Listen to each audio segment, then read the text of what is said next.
Good evening and welcome to the agenda. Over the past several weeks, we've taken a hard look at the state education across Delaware, speaking with candidates and school board members from the Brandywine and Capital School District. We've talked about student outcomes, we've talked about teacher retention, curriculum concerns, and leadership accountability. But today, we turn our focus to a district that has recently become a focal point of concern, the Christina School District. Christina's in trouble. From contentious board meetings to deteriorating community trust, it was once a quietly functioning district, but has now become the headline, marked by internal board conflict, communication breakdowns, and an atmosphere of instability. For parents and students and teachers trying to focus on learning, the noise has become deafening. So the question becomes, what's the path forward? Who's ready to step into leadership, not just with ideas, but with integrity, focus, and a sense of urgency? Today, we welcome Ms. Janiene Campbell, a candidate for the Christina School Board. This is a crucial conversation because what happens in Christina is not just about this district. It's what's a reflection of what's happening in communities across the country where trust in leadership is eroding and students are the one caught in the crossfire. So sit tight, pay attention. Welcome to the agenda.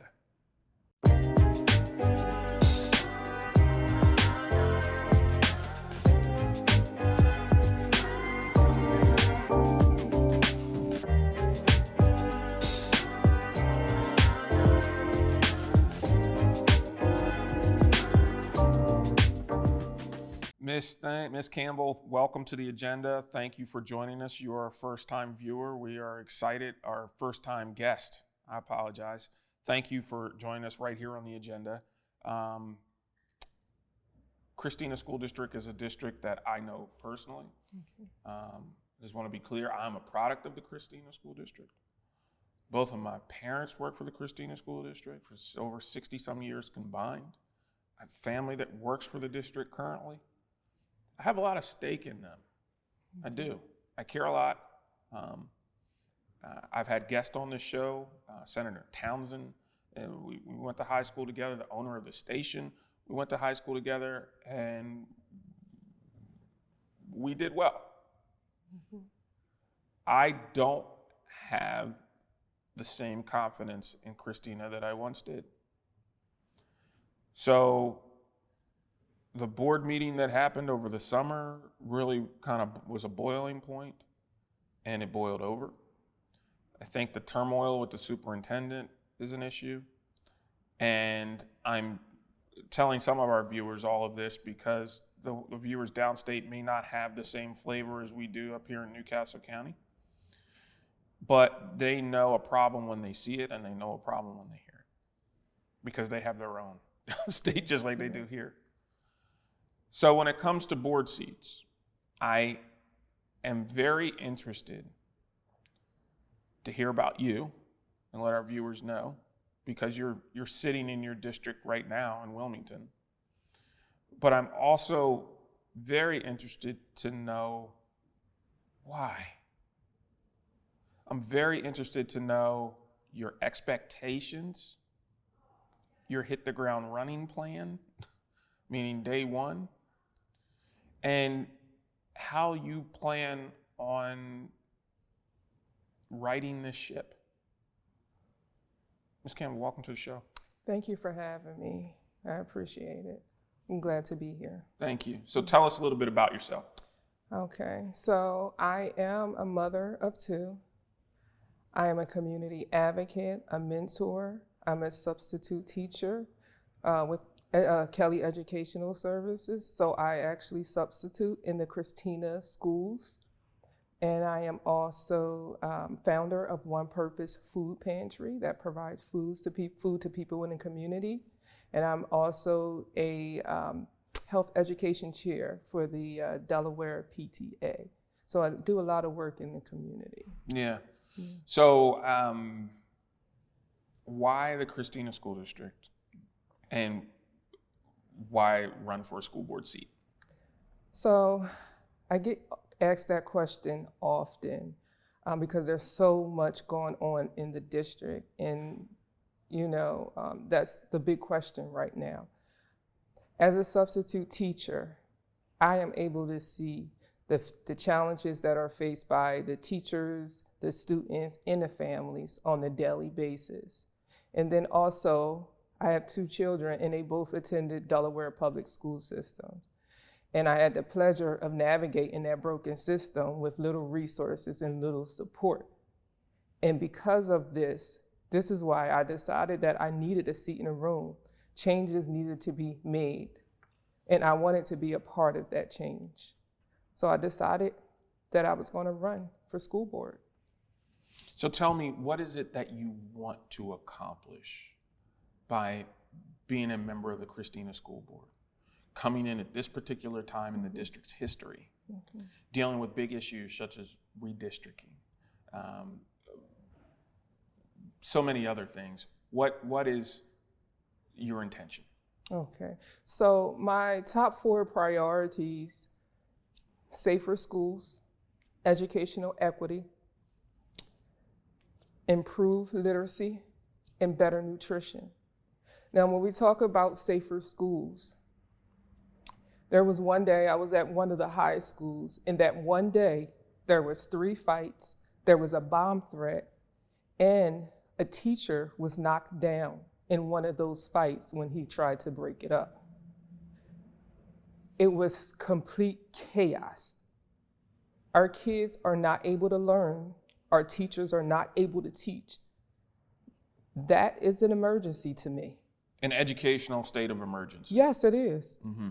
And that's when I said, okay, we can't sit by and watch this happen to our kids. We're failing our kids. And that's part of the reason why I wanted to be a part of the board. The second is educational equity. Tell us a little bit more about that. In a world where DEI and so many things are going to the wayside, where if we accept this, federal funding will be removed from us, from a state educational perspective.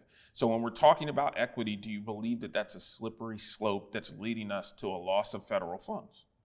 Well, I believe it is, but I still believe that there's something that can be done about that, right? The students need the resources, they need the support. When we look at our literacy scores, that have everything to do with educational equity. They're not receiving the support and the resources that they need, right? So funds need to be allocated, it needs to be allocated in a way where each child is looked at as whatever they need for their unique needs, okay? And that's not being done right now. So students are being lost in a system.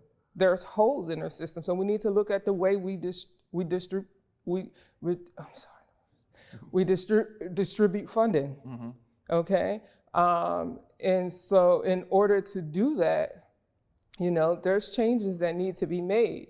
Now, when we talk about improved literacy, okay, we need to make sure the teachers have the support that they need.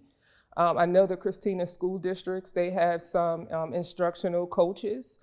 We need to make sure that every teacher has a coach and it's done consistently, right? We also need to make sure that we have tutoring, that high dosage tutoring, that it's available during the school day, after the school's over, throughout the summertime.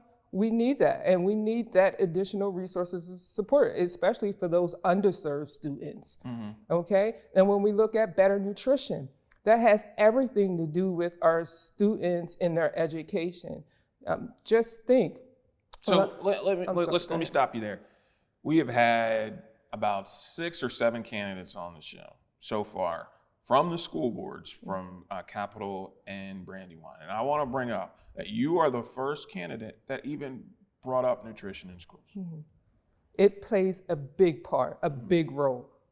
In my household, you won't find juice, you won't find snacks. When my son's friends come over, they tease him because they're always given a bottle of water and food, you understand? Because it plays a big part. When you have vending machines full of sugar and you have processed school lunches, how are we expecting our children to be able to focus, to concentrate? How are we expecting them to be able to behave well? Mm-hmm. Do you understand? Food plays a big part of that. Mm-hmm. And so those that are malnourished, so I mean, just don't have enough. Yes, exactly. So forget the good things or the bad things that you place into your body. They don't have a thing to place into their body. And that plays a role. And it plays a role in attendance. Yes. And if the students know that they're going to get a hot lunch or breakfast, or if you're a Title I school, you either get breakfast, lunch, and a snack or something like that, you know that I'm going to school that day. Yes. But if I know that it's not going to happen, and especially not going to happen at the frequency or consistency that I've become accustomed to, I'm not coming to school. And we see that with truancy. Yeah. We really do. So when we have the school board that takes that into an account, and like I said, we've had 7 people come on, and correct me if I'm wrong, leave comments below, but this is the first candidate that has ever brought up nutrition in our district. And I know what it was like when I was there 30 some years ago, and it wasn't great. So I don't think that it's gotten any better. I don't, but I could be wrong. I could be wrong. It hasn't. It hasn't. So tell me a little bit about your action plan to fix these things. You were very clear about what the problems are. And I made it clear to the other candidates. We all have a pretty good idea what the problems are. They're not hard to find, right? But what is your action plan? What are you, the internal process, the things that if you could get the board to agree on, this is what we're going to do. And not only that, this is what I'm going to start to do day one. Well, I want to have conversations. I want to bring the community in because I believe they are a part of the decision-making process, right? And we need not to leave them out anymore. I want to be very transparent about what's going on in the district, okay? Because they matter. Their children are attending these schools. And I want to put that out there. As far as going back to safer schools, I believe that we should bring in more psychologists, more counselors, more mentorship programs, okay? These resources need to be ready and available, and not just any high quality, okay? We need to find the people who are willing to do the work and keep the kids first, okay? Going into educational equity, we need to look at our funding in the way we are funding our schools. In the Christina School District, there are 30 schools. All schools should not be getting the same amount. It should be based on the need, okay? So so when you say the need and the schools should not be getting the same amount, help me with that a little bit. Yes, so we need to look at the data, right? We need to look at the data because the data speaks. It lets you know where the needs are. So when we look at the socioeconomic status, right? When we look at children with disabilities and when we look at the underserved, right? We need to look at the data and say, okay, at this school, we have this percentage. So we look at the data, right? And then we need to make sure that we give the funding based on that data so that school, so every student can have the resources and the support that they need, okay? So as we all know, each school is different. They are, and I don't know now, correct me if I'm wrong, I know the district representation will comment below and let us know, but I don't believe that the schools get equal funding because they don't have the equal amount of kids. So if they don't have equal amount of kids, then they can't get equal funding in students, you know what I mean? Yeah. So, and the buildings are different. There's so many different things, but I understand your point that we can't standardize things. There has to be a new funding formula in place to ensure that, I don't want to use this word equity, but ensure that the students are not being left behind financially. But with that being said, we outspend a lot of other states in regards to funding. And I'm willing to raise the flag where we need to, but I truly do not believe that funding is an issue when it comes to our public schools, and I have the statistics to prove that. What we are worried about are the outcomes. Yeah. We're worried about those outcomes. And you have that responsibility as a board member to help change those outcomes. People believe that the superintendent is the boss of that district. Now, they are the chief operating officer of that district, but when it comes down to it, the school board makes those decisions and runs that district. So when I see a school board, like I see right now with Christina, that's embroiled with lawsuits and issues and all these other things, and board members that may or may not even live in the area, tell me, what are we going to do to fix that? Yeah. Well, I know right now there's some elected officials that's looking at a policy to make it that 75%. That board members have to live in their home 75% of the time. I was just reading about that. I'm not sure if it's active yet, but I know it's been a big concern. I don't know. I do believe that if you're going to represent the students in that district, then you need to be a part of that community. And I don't see how you can actually do the job and be effective at it if you're not a part of that community out here talking to families, talking to community members, and getting things done. Right. So you've been on the ground, you've been soliciting for the board member seat. Tell me what the public, what the parents, what residents in the area are telling you about the expectation, their feelings about the district, and where they believe change can occur. Yeah. Well, I hear a lot that the board is not transparent, and there's a lot of talk about meetings, public meetings made known at the last minute, that they're not getting enough time so that way they can prepare to attend that meeting. There's a lot of talk about hiding funds. I hear that. And then there's talk about IEPs, if the children that are receiving an IEP actually really need it. One of the things that I found out was that the Christina School District throughout the state of Delaware, they have the highest number of children with IEPs. Are they the largest district in the state of Delaware? No, the Red Clay School District is. The largest, okay. Yes. Oh, really? Yeah. So you're hearing that, and what is the response that you're giving them? What promises, what action plans are you giving to the constituents that have these issues?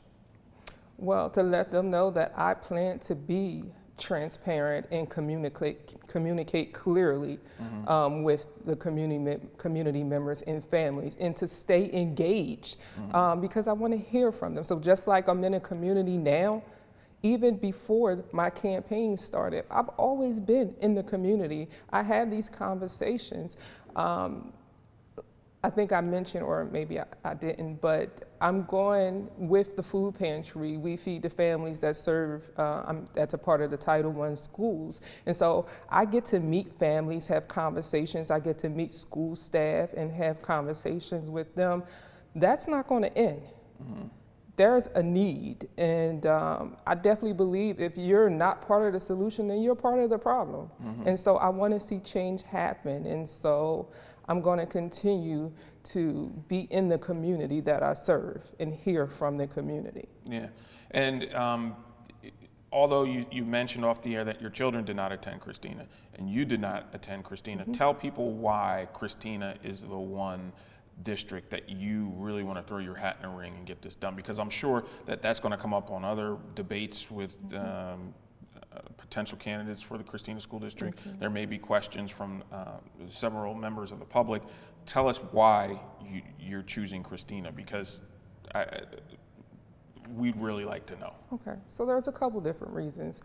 My son, he has friends in the Christina School District, okay? Also, I teach in the Christina School District, again, through a third party, I'm not an employee of the district. So I built relationships with these kids, okay? And I see daily the challenges that they're facing. I see how they've been left behind. And honestly, it breaks my heart. Something needs to be done. And I'm willing to step in the arena and do my best. That's all I can give, to do my best, because something has to change. Yeah. Yeah. So in these final minutes that we have, please tell us why you are the right choice for candidate of the school board for the Christina School District. So I'm the right choice because I will continue to advocate for the voiceless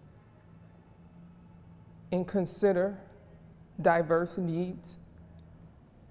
Community is everything. I would stay rooted in community, teaching, mentoring, giving out food, promoting health literacy. And then also,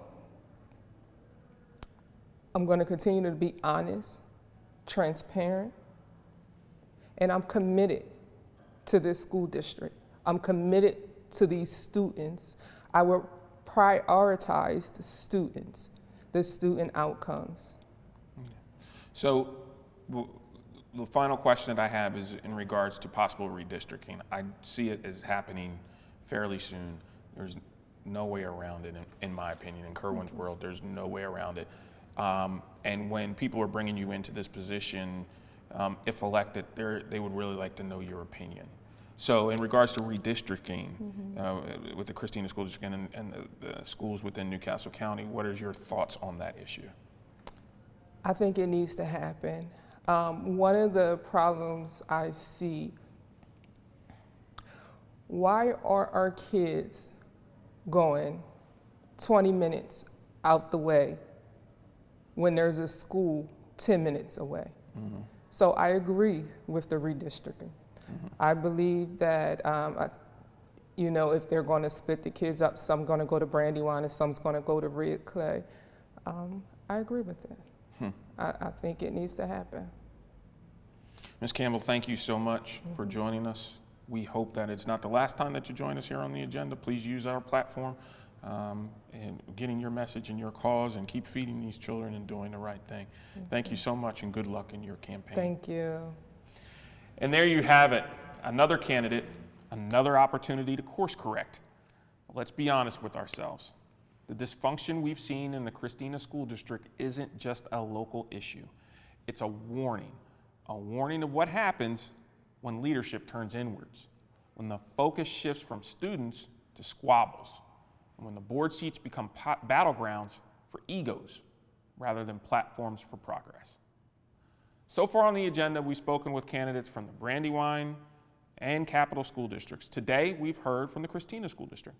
And let it be known, we'll continue to open this platform to anyone running for school board, because these seats matter, these decisions matter, and these children matter even more.